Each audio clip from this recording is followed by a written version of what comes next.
आज की रविवार आराधना सभा में सम्मिलित हुए सभी भाई बहनों को यीशु सहाय। आज त्रिनितातीस के उपरांत 14वां रविवार है। आराधना शुरू करते हुए आइए हम प्रार्थना में एक साथ हो लें, ताकि सारी सांसारिक बातों से मुक्त होकर शांत मन और पूरी भक्ति के साथ हम उसकी आराधना कर सकें। आइए प्रार्थना करें। दयालु और सामर्थ्य पिता प्रभु, हम आपका धन्यवाद करते हैं आज के इस नए दिन के लिए। प्रभु, आपने हम सबों को रात भर सुरक्षित रखा, मीठी नींद दी और प्रभु इस नए दिन में लेकर आया है। पिता, हम आपका धन्यवाद करते हैं कि सप्ताह के 6 दिनों तक प्रभु आपने हम सबों को सुरक्षित रखा। हमारे सांसारिक सारे कामों में प्रभु आपने हमारी अगुवाई और मदद की। और आज जबकि हम प्रार्थना के लिए, आपकी आराधना के लिए एकत्रित हुए हैं पिता, हम अपने आप को तेरे हाथों में सौंपते हैं। पिता, सांसारिक सारी बातों को हमारे मनों से दूर कर दे पिता, ताकि हम पूरी भक्ति और तल्लीनता के साथ आपकी आराधना कर पाएँ। हमारे मनों को शांत कर और प्रभु हम सबों को ऐसा मन दे कि हम मनों की गहराई के साथ प्रभु इस समय को आपके साथ बिता सकें। छोटी सी प्रार्थना हम अपने त्राता प्रभु यीशु मसीह के नाम से करते हैं। दया से सुन और ग्रहण कर। आमीन। प्रार्थना के आरंभ में आइए हम आह्वान वचन को सुनेंगे और आज का ठहराया हुआ आह्वान वचन हमें मिलता है भजन संहिता की पुस्तक, उसका 33वां अध्याय और उसके 20 पद से लेकर 22 पद तक। भजन संहिता की पुस्तक, उसका 33वां अध्याय और उसके 20 पद से लेकर 22वें पद तक। यूँ लिखा है, हम यहोवा का आसरा देखते आए हैं, वह हमारा सहायक और हमारी ढाल ठहरा है। हमारा हृदय उसके कारण आनंदित होगा, क्योंकि हमने उसके पवित्र नाम का भरोसा रखा है। हे यहोवा, जैसी तुझ पर हमारी आशा है, वैसी ही तेरी करुणा भी हम पर हो। यहाँ तक। आइए हम सब एक गीत को एक साथ मिलकर गाएं, और इस गीत को हम पाते हैं साक्ष्यवाणी की पुस्तक, गीत संख्या 211। साक्ष्यवाणी की पुस्तक से गीत संख्या 211। हे प्रेम के ईश्वर शक्तिमान, स्वर्ग पर से देख हो दयावान।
परमेश्वर पिता और पुत्र और पवित्र आत्मा के नाम से आमीन।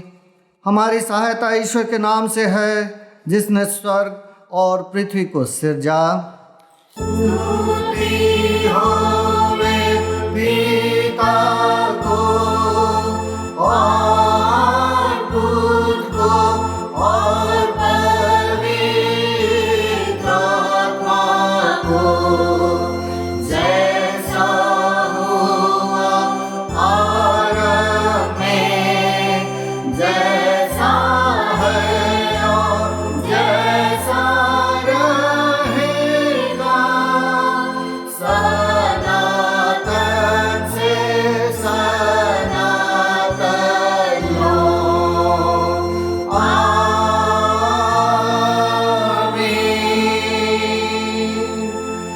हम ईश्वर के सामने अपने पापों को दीनताई से मान लें। मंडली बैठकर या घुटने टेक कर पाप अंगीकार की प्रार्थना को एक साथ कहे। हे सर्वशक्तिमान ईश्वर दयालु पिता, हम दीनताई से अपने सब पाप और अपराधों को तेरे सन्मुख मान लेते हैं। तू अपने प्रिय पुत्र हमारे प्रभु यीशु ख्रीस्त के कारण हम पर दया दृष्टि कर और हमारे सब पापों को क्षमा कर। आमीन।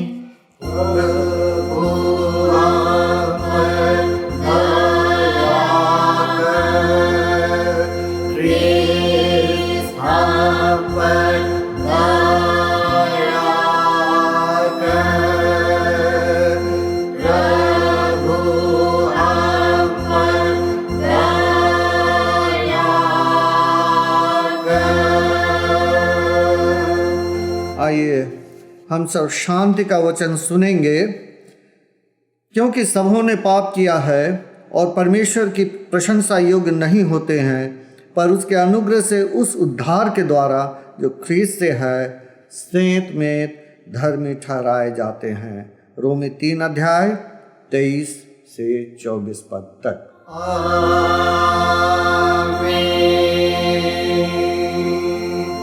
मंडली उठे। सबसे ऊंचे स्थान में ईश्वर का गुणानुवाद हो।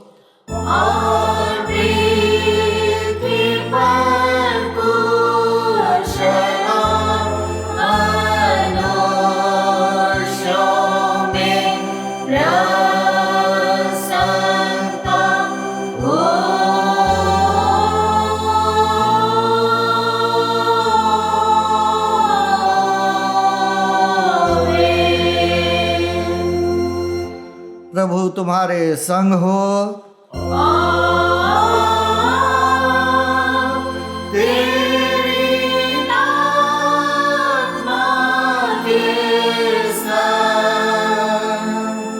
हम प्रार्थना करें। हे सर्वशक्तिमान ईश्वर दयालु पिता, हम तेरा धन्य मानते हैं कि तूने अपने पुत्र यीशु ख्रीस्त के द्वारा पाप क्षमा और अनंत जीवन की वाचा दी है।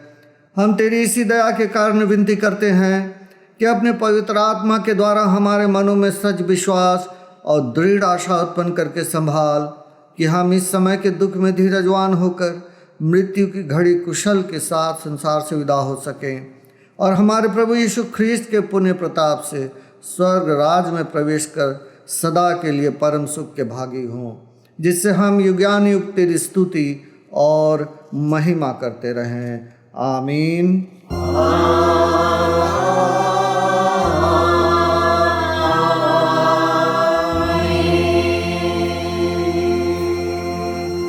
मंडली उठे।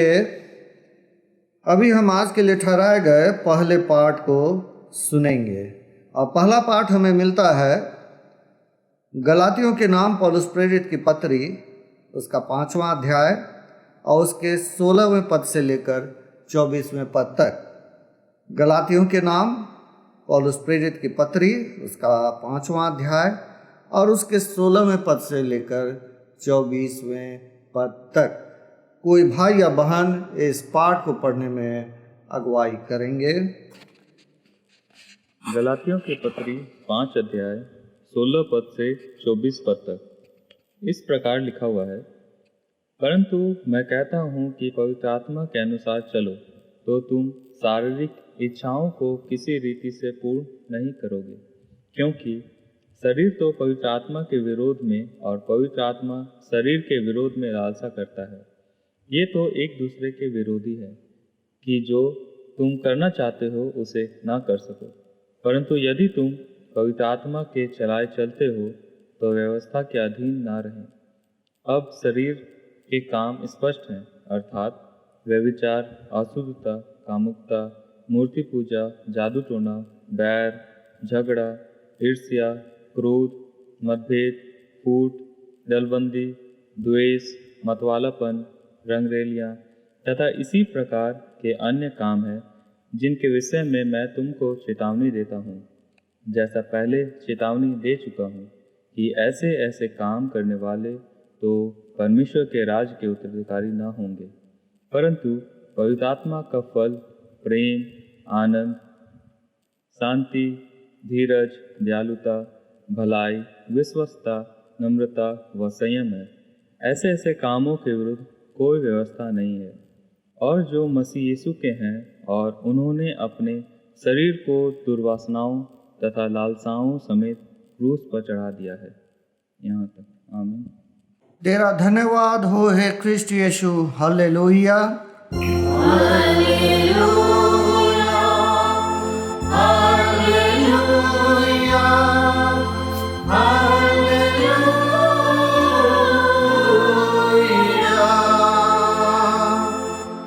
अब हम समस्त क्रिश्चियानी कलीसिया के संग अपने महापवित्र विश्वास को मान लेकर एक साथ यूं कहें, मैं विश्वास करता हूँ परमेश्वर पिता पर, जो स्वर्ग और पृथ्वी का सर्वशक्तिमान सृजनहार है, और उसके इकलौते पुत्र अपने प्रभु यीशु ख्रिस्त पर, जो पवित्र आत्मा से गर्भ में आया, कुंवारी मरियम से उत्पन्न हुआ, पंतुस पिलातुस की आज्ञा से दुख उठाया, क्रूस पर चढ़ाया गया, मर गया और गाड़ा गया, पाताल में उतरा, तीसरे दिन मृतकों में से जी उठा, स्वर्ग पर चढ़ गया और परमेश्वर शक्तिमान पिता के दाहिने हाथ बैठा है, जहाँ से वह जीवितों और मृतकों का विचार करने को फिर आएगा। मैं विश्वास करता हूँ पवित्र आत्मा पर, एक ही पवित्र क्रिश्चियानी कलीसिया, पवित्रों की संगत पर, पापों की क्षमा, देह के जी उठने और अनंत जीवन पर। आमीन।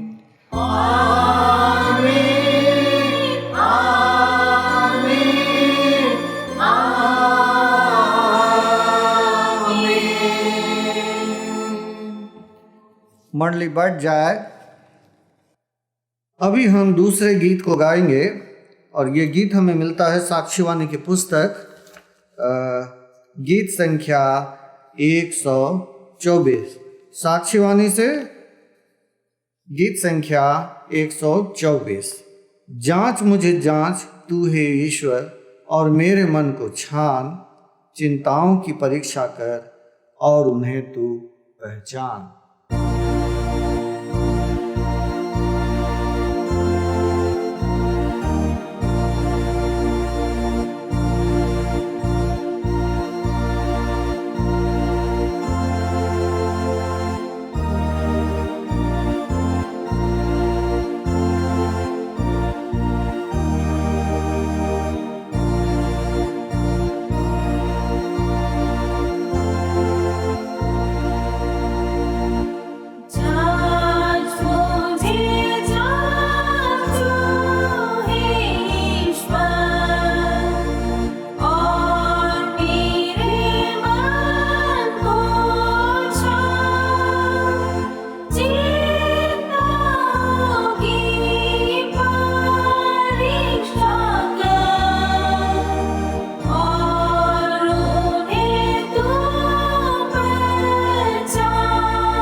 तुम्हें हमारे पिता ईश्वर और प्रभु यीशु ख्रिस्त की ओर से अनुग्रह और शांति मिले।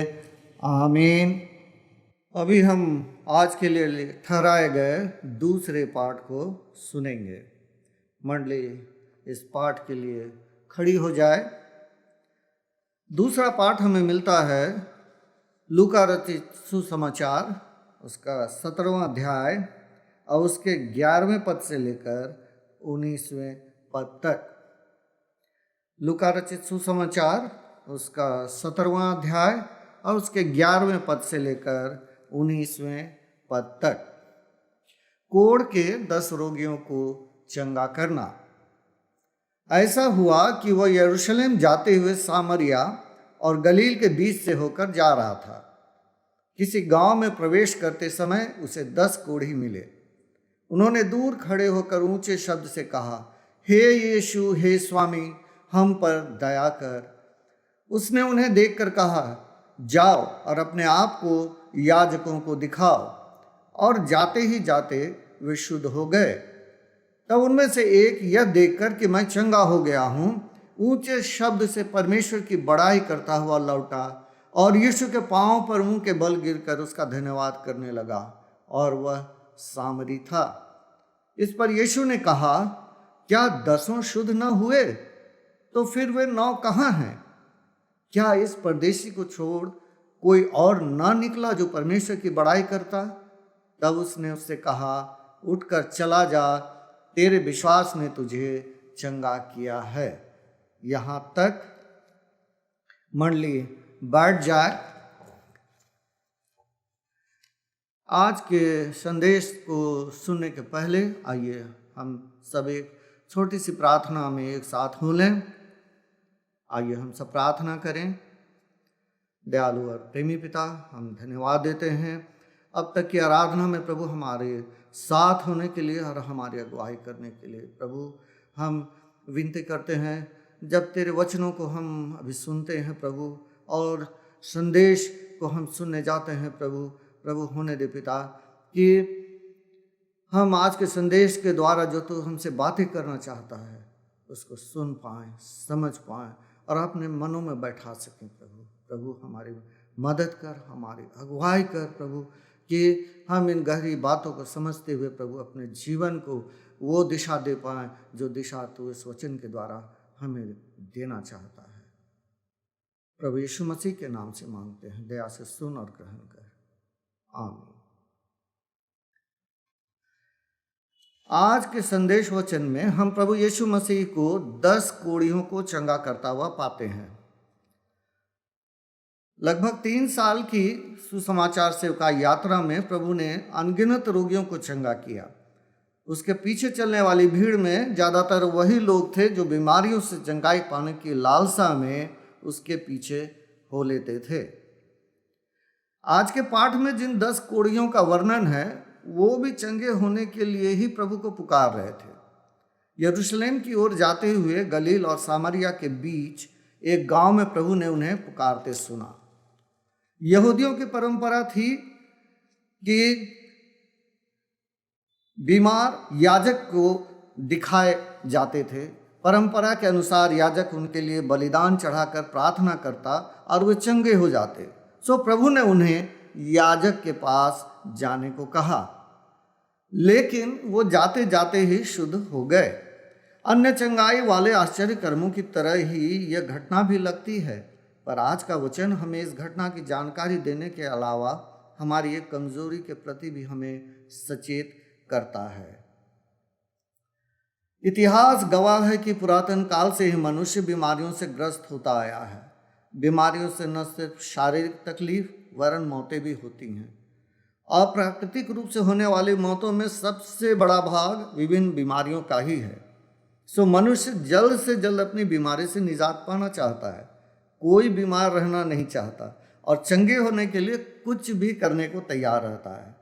आज हम भी कैंसर और कोरोना जैसी लाइलाज बीमारियों से अपने आप को घिरा पाते हैं। मनुष्य आज इनके कारण भयभीत और चिंतित भी है। हमारी इसी चिंता और भय का फल है हमारे चारों ओर कुकर मुत्ते की तरह उगाई चंगाई सभाएं, हीलिंग मिनिस्ट्री इत्यादि जैसी चीज़ें। इनमें वचन की सेवा से ज़्यादा जोर शारीरिक चंगाई पर ही रहता है। दावा किया जाता है कि आनन फानन में प्रार्थना के द्वारा चंगाई मिल जाएगी। ऐसी सभाओं में भीड़ भी बहुत उमड़ रही है, लेकिन आज के पाठ के द्वारा प्रभु हमारी आत्मिक आंखों को खोलना चाहता है। चंगे होने के पश्चात उन 10 कोढ़ियों में से सिर्फ एक वापस लौटा, यीशु के पांव पर मुंह के बल गिरा और उसका धन्यवाद किया। मेरे प्यारे भाई और बहनों, यही और केवल यही व्यक्ति सचमुच चंगा हुआ। उसने शारीरिक चंगाई के द्वारा परमेश्वर की सामर्थ्य को पहचान लिया और उसकी शरण में आ गया। उसकी आत्मिक चंगाई ने उसके लिए स्वर्ग राज के दरवाजे खोल दिए होंगे। बाकी 9 के लिए तो यीशु मसीह के शब्दों में सिर्फ अफसोस झलकता है। क्या 10 शुद्ध न हुए तो फिर वे 9 कहाँ हैं? प्यारे भाई और बहनों, वे तो अपनी चंगाई का जश्न मना रहे होंगे, पर यीशु उनके आत्मिक रूप से रोगी ही रह जाने पर अफसोस जताता है। क्या इस परदेसी को छोड़ कोई और न निकला जो परमेश्वर की बड़ाई करता? जानते हैं, वे 9 के 9 यहूदी थे, परमेश्वर को जानने वाले पर आत्मिक रूप से कंगाल। पहले पाठ में पौलुस प्रेरित भी गलातियों को चेतावनी देता हुआ कहता है, आत्मा के अनुसार चलो तो तुम शरीर की लालसा किसी रीति से पूरी ना करोगे। शारीरिक चंगाई के लिए यहाँ से वहाँ दौड़ता मनुष्य असल में अपनी शारीरिक लालसाओं का गुलाम है। उसका ध्यान अपनी आत्मिक बीमारी की तरफ बिल्कुल नहीं है। शारीरिक रूप से अगर वो चंगा हो भी गया तो फिर से वो अपने सांसारिक और नश्वर जीवन में मशगूल हो जाएगा। ठीक उसी तरह जिस तरह से वह धनवान व्यक्ति अपने जीवन की विलासिता में डूबा हुआ अपने आत्मिक जीवन की कंगाली से गाफिल था, जिसकी ड्योढ़ी पर घावों से भरा हुआ लाजर पड़ा रहता था। उसकी जूठन पर पलने वाले लाजर की वह सुध ले सकता था, उसका इलाज करवा सकता था, उसे बेहतर भोजन दे सकता था, रहने को उचित स्थान दे सकता था, पर आत्मिक रूप से कंगाल उस व्यक्ति को यह सब बेकार लगता होगा। उसका भयानक अंत भी हम देख पाते हैं। नरक के असहनीय ज्वाला में जलने के पश्चात उसे लाजर की याद आई। तकलीफें हमें परमेश्वर के पास लाती हैं। तकलीफों से गुजरने के बाद ही अय्यूब ने परमेश्वर को पहले से अधिक जान लिया। लाजर को इसलिए मरने दिया गया कि परमेश्वर की महिमा के लिए उसे जिलाया जाए। बीमारी ने पौलुस को आत्म प्रशंसा से बचाए रखा। इब्रानियों 12 अध्याय का 11वां पद बताता है कि बीमारी एक अमूल्य ताड़ना भी हो सकती है। जो उसे सहते सहते पक्का हो जाएगा, उसे बाद में चैन के साथ धर्म का प्रतिफल मिलेगा। प्यारे भाई और बहनों, शरीर को मिली हुई चंगाई तो नश्वर शरीर के साथ खत्म हो जाएगी, पर अगर आत्मा चंगी हो गई तो वह चंगाई हमें अनंत जीवन में लेके जाएगी। इसी आत्मिक चंगाई को देने के लिए यीशु मसीह इस दुनिया में आया था, ताकि हम स्वर्ग राज के वारिस हो सके। आज का पाठ हमें प्रेरित करता है कि हम अपने आप को टटोलें। अगर आत्मिक रूप से कमज़ोर हैं तो उसे आवाज़ लगाएं। यकीन मानिए, वो आज भी आश्चर्यजनक रूप से हमें चंगा करने को सामर्थ्यवान है। आज के दिन तक उसने हमें जीवित रखा है कि हम उसे पुकारें, चंगाई पाएं, उसका गुणवाद और उसका गुणानुवाद करें। प्रभु अपने इन वचनों के द्वारा हमें बहुतायत से आशीषित करे। आमीन। और ईश्वर की शांति जो समस्त ज्ञान से ऊर्ध्व है, ख्रीष्ट यीशु में प्रत्येक के हृदय और मन की रक्षा करे, अब से सदा लो। आमीन।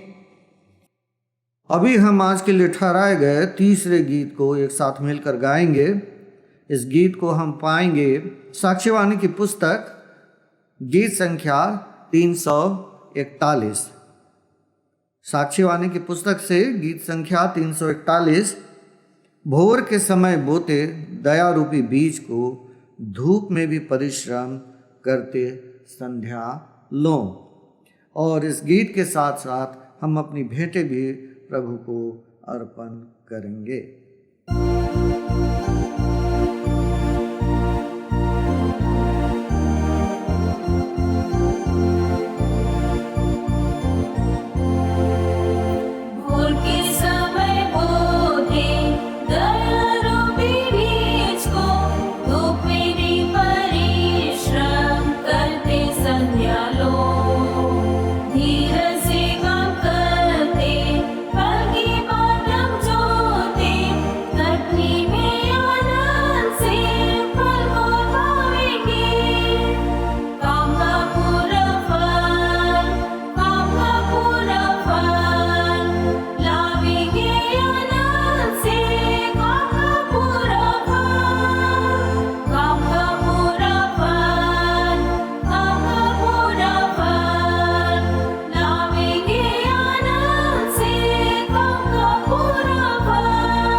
आइए आज के इस दान को हम परमेश्वर पिता के हाथों में सौंपें।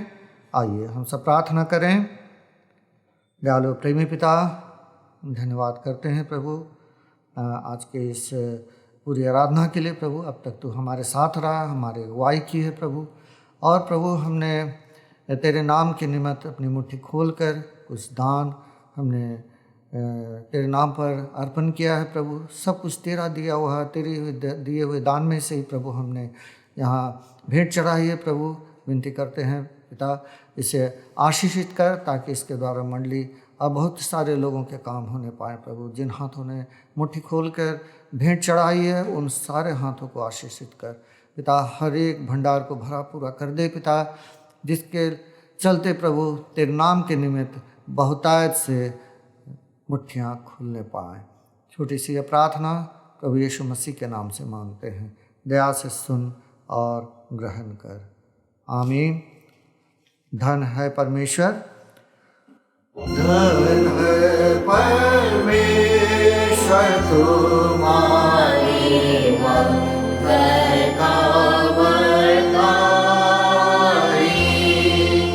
स्वर्ग से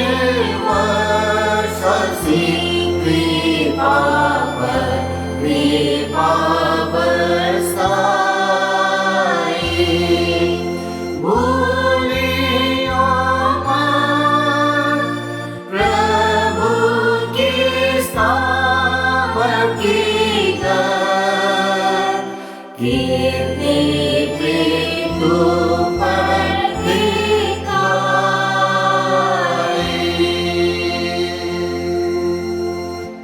हम प्रार्थना करें।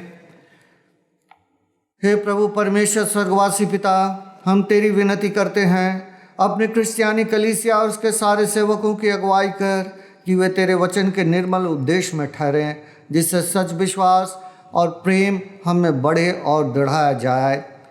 हे प्रभु भारत रिपब्लिक के हमारे प्रेसिडेंट, इस प्रांत के गवर्नर, राजकीय सभाओं और मंत्रिमंडलों, सब न्यायियों और हाकिमों और सब राज्य कर्मचारियों को आशीष दे और उनकी अगुवाई कर कि वे न्याय और धर्म से देश की सेवा करें और हम कुशल चैन से सारी भक्ति और गंभीरता से काल बिताएं। हमारी कलीसियाई सभाओं, सेंट्रल काउंसिल, डायसेशन काउंसिल और कलीसिया के अन्य मंडली सभाओं को आशीष दे कि वे इस मंडी को तेरी पवित्र इच्छा के अनुसार चलाएं।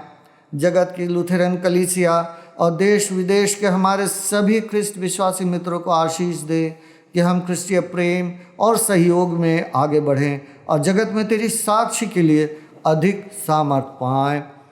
हमारी कलीसिया के सब काम पर आशीष दे, लड़के लड़कियों की शिक्षा पर आशीष दे कि वे तेरे भय, प्रेम और भरोसा में बढ़ते जाएं। कलीसिया के विद्यालयों, शिक्षण प्रशिक्षण महाविद्यालयों और अन्य संस्थाओं को संभाल और उनकी बढ़ती दे और उनके द्वारा कलीसिया के लिए आत्मिक और लौकिक आशीष दे। खेती बाड़ी और हर एक काम उद्यम को सफल कर, जिससे हर कोई सुवेग से तेरे आगे चले और अपनी जीविका पाए। अपनी कृपा से उन सबों पर दृष्टि कर जो कंगालपन, रोग और नाना प्रकार की सकेती और दुख में हैं, उनको शांति दे। हमारी कलीसिया के सब भाई बहनों की रक्षा कर जो दूसरे देशों में चले गए हैं, कि वे सब जोखिम और परीक्षाओं में विश्वासी ठहरें। हम उनके लिए भी तेरी विनती करते हैं जो मंडली से निकाले गए व उलट हुए हैं। उन पर दया कर कि वे सच्चे पश्चाताप से तेरी ओर फिरें। सब मनुष्यों का त्राणी ठहर और उन पर जो अंधियारे में बैठे हैं मुक्ति का उजाला प्रकाश कर। हमको अपश्चातापी मृत्यु से बचा और अंत में अपने प्रिय पुत्र हमारे प्रभु यीशु ख्रीस्त के द्वारा स्वर्ग राज में ग्रहण कर। आमीन। हम प्रभु की प्रार्थना को एक साथ कहें। हे हमारे पिता, तू जो स्वर्ग में है, तेरा नाम पवित्र माना जाए, तेरा राज जाए, तेरी इच्छा जैसे स्वर्ग में वैसे ही पृथ्वी पर भी हो। हमारे प्रतिदिन की रोटी आज हमको दे और हमारे अपराधों को क्षमा कर, जैसे हम भी अपने अपराधियों को क्षमा करते हैं।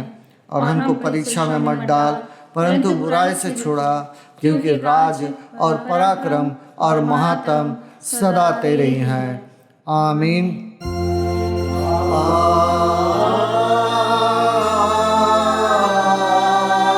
आमीन। अब त्रिएक ईश्वर का आशीर्वाद विश्वासी और दीन मन से ग्रहण करें। परमेश्वर हमें आशीष दे और हमारी रक्षा करे। परमेश्वर अपना मुख हम पर प्रकाश करे और हम पर अनुग्रह करे। परमेश्वर अपना मुख हम पर प्रकाश करे और हमें कुशल दे।